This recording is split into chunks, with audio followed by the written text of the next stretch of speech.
Hi guys, welcome back to the channel. On this video we'll be making this dress that I'm wearing.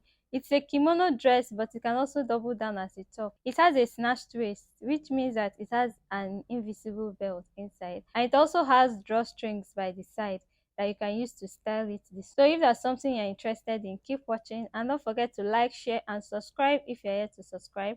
Leave a comment in the comment section and let's get into the video.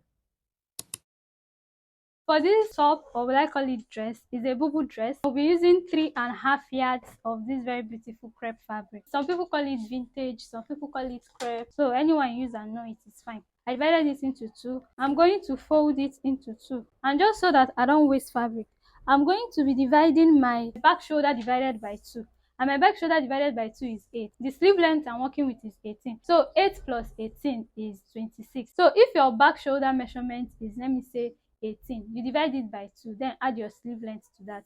So I divided my own back shoulder measurement is 16, and I divided it by 2 and it gave me 8. Then I added my sleeve length of 18 inches to that and it's 26. So this point must be up to 26 inches. Okay, this is enough. This is even more than 26. I will be folding the second half of my fabric just the same way I folded this one. And I'm folding it this way because I want to cut both the back and the front together. The first measurement I will be placing is going to be my length, my full length. The full length I will be working with is 48.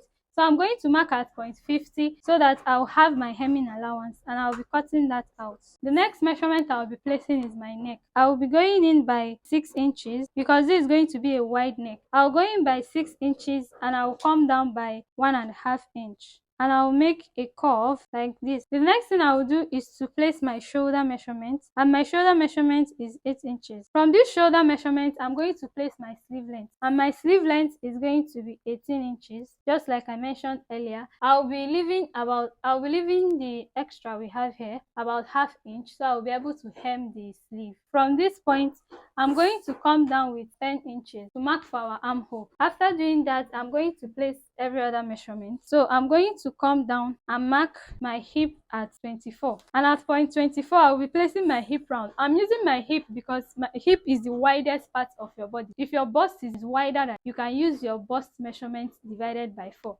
But for me, my hip is the widest part of my body, so I'm going to use my hip measurement divided by 4. I divided my hip by 4, which is about 9.75. I'll be adding extra 7 inches. So depending on how big you want it to look, you are going to be adding it here. So me, I'm adding 7 inches. You can add 5 inches, you can add 10 inches if you like. From this point that I marked on the hip, I'm going to make a curve from this armhole point into this hip line.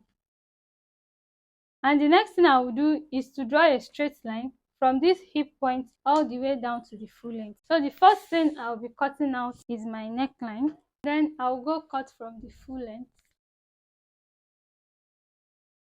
After cutting it out, this is what I have. For this part, see, we're able to cut out both the front and the back. I'll be using this one on top as the front. What I'm going to do is just to come down by ½ inch on this neckline. Okay, because that is for the front. I'm just going to come down with about ½ inch and so cut it. And that is all we need to cut for this bubu. I'm going to go ahead and interlock all the edges. Now that we are done interlocking, let's start sewing. So this is our front piece, so we'll be working on our front piece first. And the first thing I want to do for my front piece is to fold it into two. Fold it the way it was before we start cutting. I'll be marking out my shoulder to waist, and my shoulder to waist is 16. So this is where 16 is. On this point, I'll be placing my waist round measurement divided by 4. Now this is the line that we have. Now on this shoulder to waist line, I'll go up by 1 inch and come down by 1 inch. We have about 2 inches in between like this. And at this point, I will be placing my belt. So the first thing I will do is to place my belt on this wrong side. My belt here like this, and I'll pin it down on that line. So I have 2 inches wide belt. I'll just pin it. Now I'm going to flip it to this other side, and you see that the pin I used to pin the other one came out to this side. So I'm just going to use it as a guide to where to place this one. I'll place it at that point and pin it down, but this time I'll try to pin it without picking the other side of the fabric. Now I'll come and repin this side so it will be separate from the other side. So now that I'm done pinning my belt, this is what I have. I'm going to go ahead and stitch along this point. After stitching it, this is what I have. The next thing we are going to do is to make a channel where our drawstring will be going into. I went ahead to cut it out. It's about 2 inches, and I folded in about 1/4 on both sides so that it is neat. I'm going to place it from this waist, this place that my belt stops.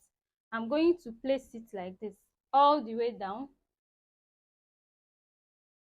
I'll be pinning it in the middle all the way to the end.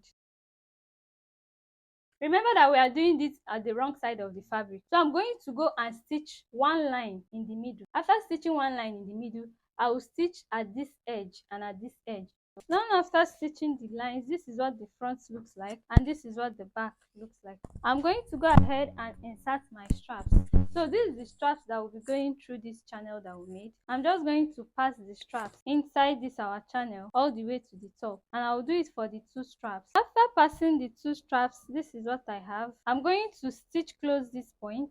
After stitching it closed, this is what we have. We have our drawstrings inside. When you draw it all the way up, it's going to give that effect, okay? But before we do that, the next thing we'll be working on is on the neckline. I'm going to use this facing to turn the neckline. I'll be stitching about 1/2 inch all the way to this point, and that's all for these front pieces. For the back piece, I'm just going to use the facing to turn the neckline, stitching about 1/2 inch across the neckline, and I'll be flipping it over. After attaching the facing to the neckline, I'll be placing the back piece on the front piece, right side facing each other. I'm going to go ahead and stitch the shoulders with about 1/2 inch to the end. After stitching the shoulders closed, this is what we have. We now have the full dress pieces like so. Next thing I'm going to do is to hem the sleeve, shape the sides, and hem the full length as well. And after doing that, this is our final look. Hope this video was helpful. If it was, let me know in the comment section. If you have any questions, also let me know in the comment section. Like and share this video, and if you're yet to subscribe to the channel, do well to subscribe, and I will see you in my next video. Bye.